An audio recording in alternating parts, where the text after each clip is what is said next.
시청자 여러분 안녕하십니까? 월간 뉴이저 시간입니다. 이번 달 주제는 학교인데요. 학교의 주체는 학생이지만 실제 학교에서 학생은 나이가 어리다는 이유로 또는 학생이라는 이유로 주체적인 역할을 하지 못하고 권리 등에서 소외되는 경우가 많죠. 하지만 학교에서 학생들이 의사결정에 적극적으로 참여하고 소통하면서 학생 자치를 실천하는 곳이 있는데요. 화면으로 만나보시죠. 구로구에 있는 영림중학교. 이곳의 학교 생활은 조금 특별한 점이 있다는데요. 공부만 하고 진짜 따분할 줄 알았는데 되게 활동 같은 것도 많이 하고 학교에서 게임 대회를 여는? 학생들의 의견을 많이 들어주는 편이기 때문에 앞으로도 어떤 행사를 할지 그리고 또 무슨 축제를 할지 너무나 기대가 됩니다. 학생들이 기대하는 학교를 만들기 위해 회장단은 오늘도 회의실에 모였습니다. 여러분들의 의견이 반영되는 게 굉장히 중요하기 때문에 회의를 잠시 지켜볼까요? 이거 보면서 수정해야 될 부분 있으면 한 번씩 얘기해 줄래? 후보자 자격에 제한을 두면 좋겠어요.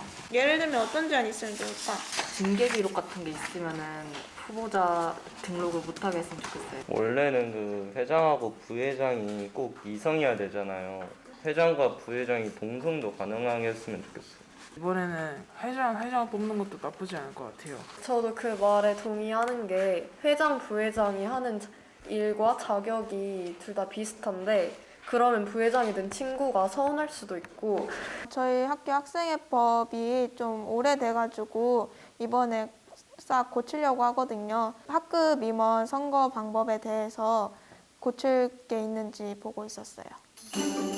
회장단은 학생들의 의견을 모아 실제로 반영될 수 있도록 노력하고 있는데요. 회의를 통해 교복 규정을 바꾸기도 했습니다.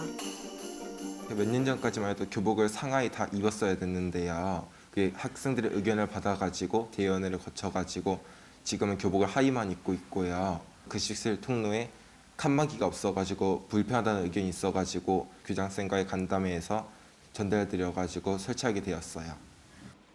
영림중학교의 또 다른 특별한 점은 교장 선생님과의 활발한 소통. 회장단은 교장 선생님을 만나 여러 안건을 제안하고 의견을 나눕니다. 저번 대의원회에서 건의사항들을 좀 받아왔는데요. 운동장 곳곳에 쓰레기통을 설치해주면 친구들이 바닥에 그렇게 버리지 않지 않을까. 가능하면 임시 쓰레기통이라도 설치했다가 치우든가 하여튼 한번 검토를 해보겠습니다. 교장실 앞 복도에는 누구나 쓸 수 있는 게시판이 있는데요. 교장 선생님은 직접 답글을 달며 학생들과 소통합니다. 선생님이, 부모님이 다 세팅해놓고 너네들이 주인이야 라고 말을 하는 것은 어불성설이죠. 실수나 실패도 공부이기 때문에 그런 그 학생들의 어떤 결정과 판단을 최대한 받아들여 줄 필요가 있다고 봅니다. 학생들은 이런 참여와 소통을 통해 자연스럽게 민주시민의 역량을 키워가고 있습니다. 가장 기억에 남는 사업은 e스포츠 대회 개최였어요. 많은 친구들이 이게 실행이 될까 의문을 가졌었는데요.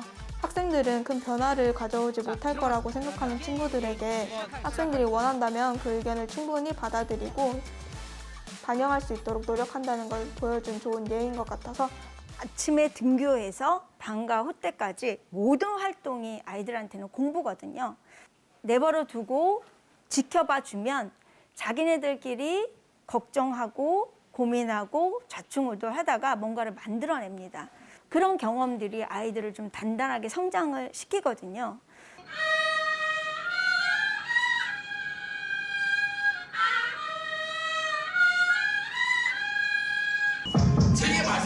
다양한 활동과 적극적인 참여 속에서 학생들은 오늘도 성장합니다.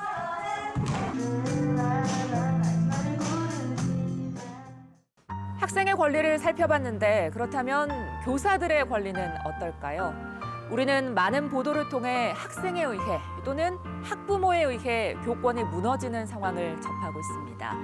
실제 상황은 어느 정도인지 또 어떤 것들이 필요한지 이번에는 교사들의 이야기를 들어봤습니다.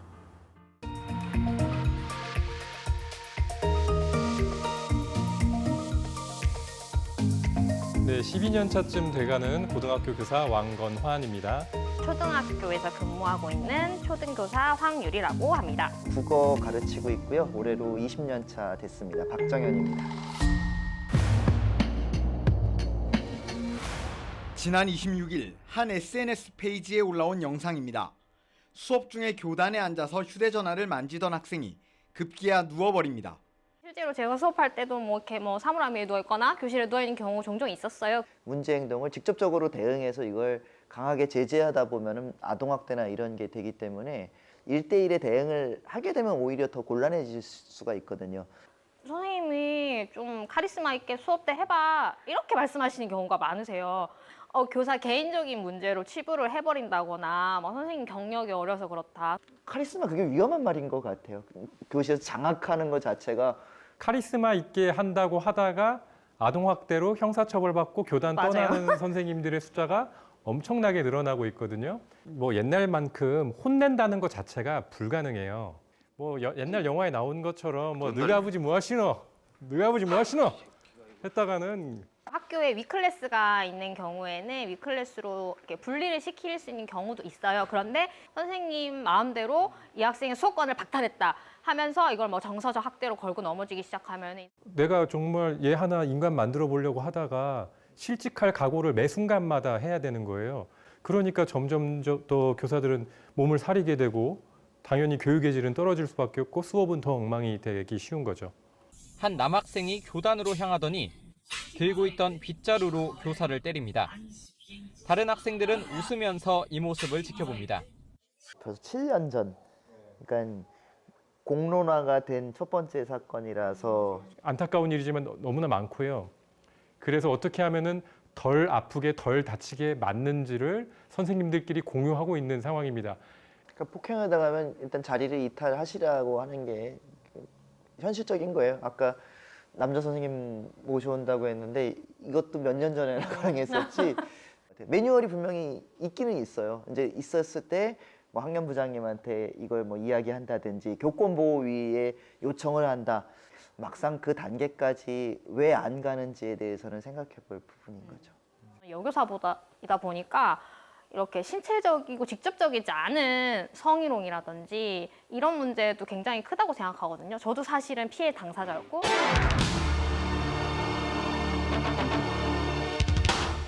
잠자는 걸 깨우는 게 최근에 학대 쪽으로, 그리고 인권 물론 중요하죠. 당연히 이제 존중받아야 되는 가치인데 너무 경도가 되다 보니까 주무시는 것도 인권인 거예요. 학생들이 지금 인권에 대한 의식이 높아진 반면에 자기들이 책임질 수 있는 자리에 있다는 거를 아직 인지를 많이 못하기 때문에 이런 일이 많이 발생한다고 생각하거든요. 너희가 존중받는 만큼 남의 인권도 중요하고 옆에 있는 친구의 인권도 중요하고 가르치는 선생님의 인권도 중요하다 이렇게 이야기할 수 있어야 된다고 저는 생각을 합니다. 학부모는 밤낮 없이 협박 문자를 보냈고 집까지 찾아와 사과를 요구하기도 했습니다. 저는 사실 이 학부모 상담하면서 학부모 민원으로 교권 침해 진짜 많이 당했거든요. 일단 전화하면 소리를 지르고 일단 시작을 하세요. 그럼 폭언은 일상이에요. 기대하시는 게 점점 많아졌어요. 왜냐하면 이제 생활 태도 밖에서 하는 거 친구 관계까지 다 요구를 하고 감정적으로 대응을 하시고 이 감정 쓰레기통이 돼가는 느낌이 있어요. 기대치가 크니까. 한때는 공권력이 너무나 비대하다 보니까 부당하게 침해받는 학생들이 많았잖아요. 근데 지금 그거를 못합니다. 그런데도 어르신들 생각 속에는 그게 머릿속에 딱 잡혀 있는 거예요. 정상적인 교육이 이루어질 수 있게 하기 위한 최소 장치다. 내가 조금 더 편하게 존중받으면서 가르치겠다는 권리로 오해가 안 됐으면 좋겠습니다. 선진국들처럼 교장 선생님께서 바로 이 아이들을 즉시적으로 분리시키는 제도를 정착을 시켜서 해주시던지 아니면 우리가 일을 하고 있는 교사들에게 시스템으로 보호를 받을 수 있고 권리를 행사할 수 있는 법적인 권한을 반드시 마련을 해줘야. 교사의 권위라는 게 뭐 교사가 시키는 대로 다 해야 된다, 교사가 시키는 대로 안 하면 지시불이행이야, 처벌받아, 이런 걸 생각하는 선생님들이 이제 거의 없어요. 정말 최소한의 인간의 기본 권리라도 좀 지켜달라는, 그 범위에서의 교권이라도 좀 지켜달라는 말씀 드리고 싶습니다. 그것도 없이 어떻게 수업을 제대로 할 수가 있겠습니까? 학교 문제를 다루면서 한 가지 기억해야 할 것은 학교 밖에도 아이들이 있다는 겁니다. 교칙이나 법규 위반, 가정 해체, 학교 폭력 등으로 지금도 학교를 떠나고 있는 아이들이 있는데요. 이들에게 손을 내민 대안학교가 있습니다. 학교를 잠시 떠났다가 다시 꿈을 쫓는 아이들과 이들을 돕는 따뜻한 이야기. 지금 감상해 보시죠.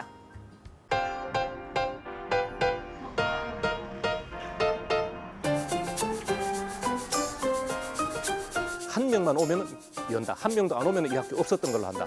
그 4명이 온 거예요. 그래서 개교를 한 거죠.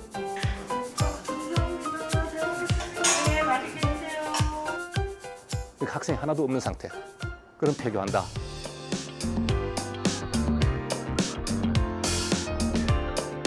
아무도 우리를 필요로 하지 않는다라는 말은 우리나라 교육이 그만큼 좋아진다는 뜻이거든요.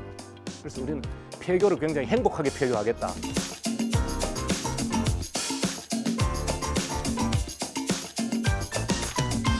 더 좋은 교육을 원하는 대안학교가 있고 정규부 학교라도 제발 좀 나오고 싶은 사람들을 위한 대안학교가 있어요. 부적응 대안학교라고 할 수가 있죠. 지금 우리 학교는 그 부적응 대안학교입니다.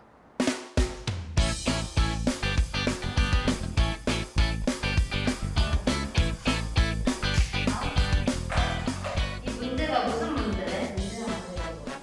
처음에 우리가 학교 왔을 때 있었어. 기억에 남는 거 있어? 고등학생이 학교 다닐 때는 진짜 친구들하고 얘기하는 게 정말 어색했어요. 그 되게 너무 슬펐는데 선생님한테 관심을 가져주고 친하게 지내자고 이렇게 해주시니까 너무 감동받은 거예요. 학교 가면 되게 기분 좋고 예전에는 학교 갈 때 정말 싫었거든요. 어차피 애들도 안 반겨줄 거고 해서. 근데 여기서 점차 오면 공부는 재미없긴 하지만 그래도 쌤들을 본다는 것 자체가 너무 설레고 기대되고 학교 가는 게 정말 보람찬다고 이게 마음이 다시 바뀌었어요. 그랬구나.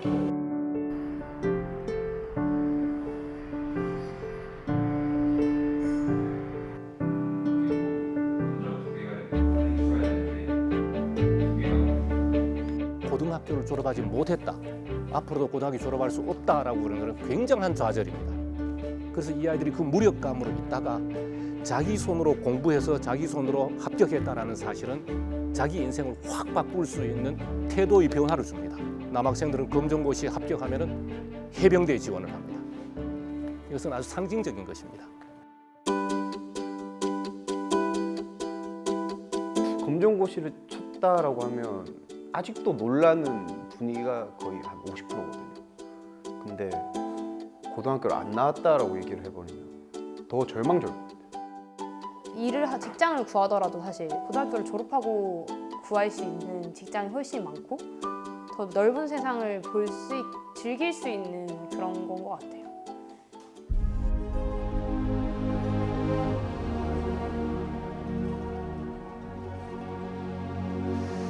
거의 다 적응을 못합니다. 일단은 이 아이들이 첫째는 공부를 하고 싶은 의욕이 없고 그다음에 학교라는 데 대해서 가지고 있는 그 조직체에 대한 저항감이 있습니다.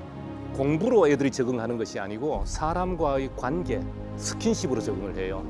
그렇게 하는데 제일 빨리 접촉하기 쉬운 방법이 밥 먹는 거예요.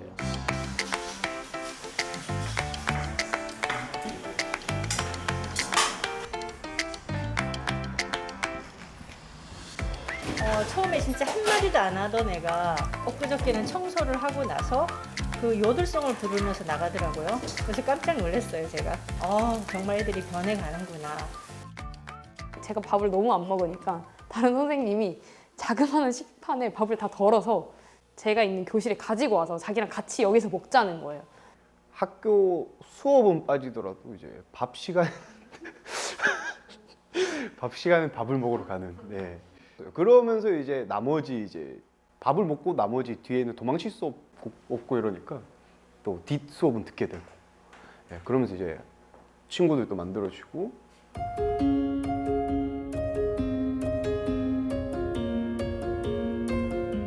그렇습니다. 학교에서 적응하지 못하고 떠난 아이들 입장에서는 정말 목마를 만큼 가고 싶은 곳이에요. 정말 가고 싶고 정말 잘 다니고 싶고 정말 행복하고 싶은 곳이 학교예요. 그런데 가기 싫은 곳이에요.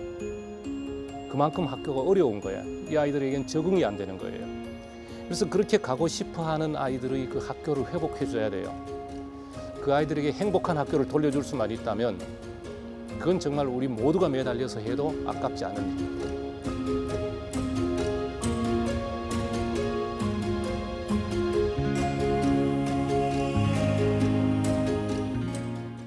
학교의 외형은 그대로인 듯하지만 수업 내용과 학교 문화 등은 수십 년 전부터 변해왔습니다.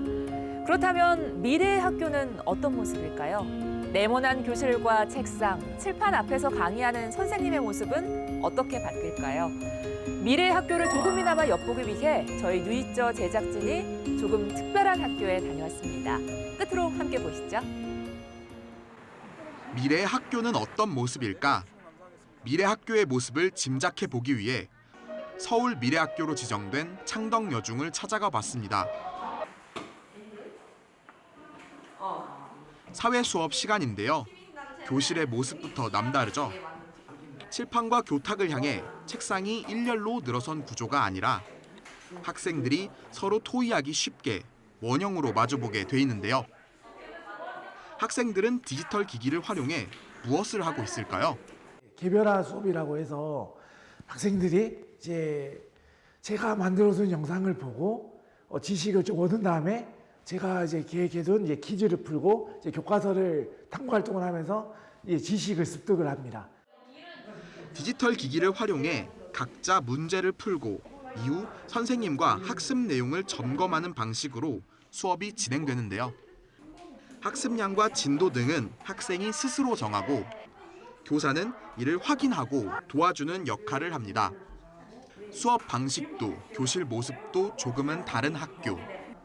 학생들은 어떻게 생각할까요? 혼자 진도를 나가니까 천천히 할 수 있고 모르는 거 쌤한테 하나하나 다 물어볼 수 있어서 좋은 것 같아요. 진도를 저도 약간 잘 못 따라가는 애들이 있을 텐데 이렇게 자기 진도에 맞춰서 이렇게 나갈 수 있는 분위기가 점점 많아졌으면 좋겠다고 생각해요. 각자 학습을 마친 뒤 이어진 토론 시간. 주원이 보통 선거가 뭐예요? 남녀노소 상관없이 모두가 투표를 할 수 있는 거예요. 그렇지. 누구나 제한 없이. 그 추첨으로 뽑은 회장보다 선거를 통해 뽑은 회장이 더 정당하다? 더 지지를 받은 거기 때문에 정당성을 얻을 수가 있다는 거죠.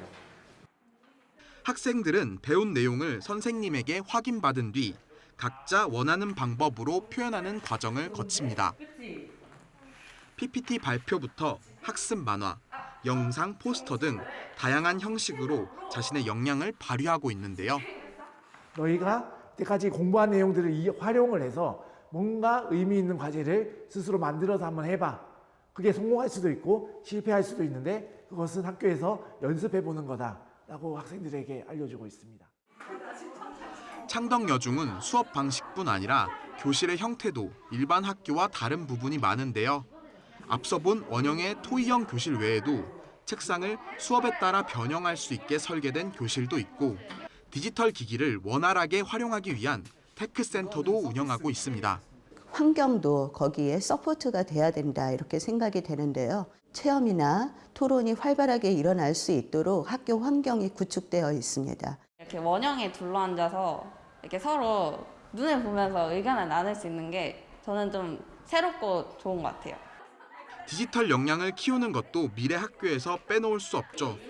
코딩 교육이나 영어 수업에서 AI를 활용해 말하기를 연습하거나 음악 수업에서 디지털 기기로 작곡을 해보는 등 학습 전반에서 디지털 역량 교육이 진행됩니다. 잘 쓰지 않다 보니까 약간 어색하긴 한데 그래도 오히려 더 전자기기를 활용해서 더 학습을 하는 데 더 도움이 되는 것 같습니다. 학생들의 소통, 협업, 그다음에 디지털 활용 역량을 굉장히 이렇게 끌어올리는 교육, 그것을 미래학교라고 생각을 합니다. 학생들이 각자의 수준에 맞게 학습하고 자신의 방식으로 표현하는 창덕여중. 미래의 학교가 이런 모습일까요? YTN 권희범입니다. 잘 보셨나요? 이제 며칠만 지나면 올해 마지막 12월인데요. 다음 달 월간 유의전은 올 한 해 있었던 사건과 이슈들을 정리해 되짚어볼 예정입니다. 많은 기대와 관심 부탁드립니다. 시청해주셔서 고맙습니다.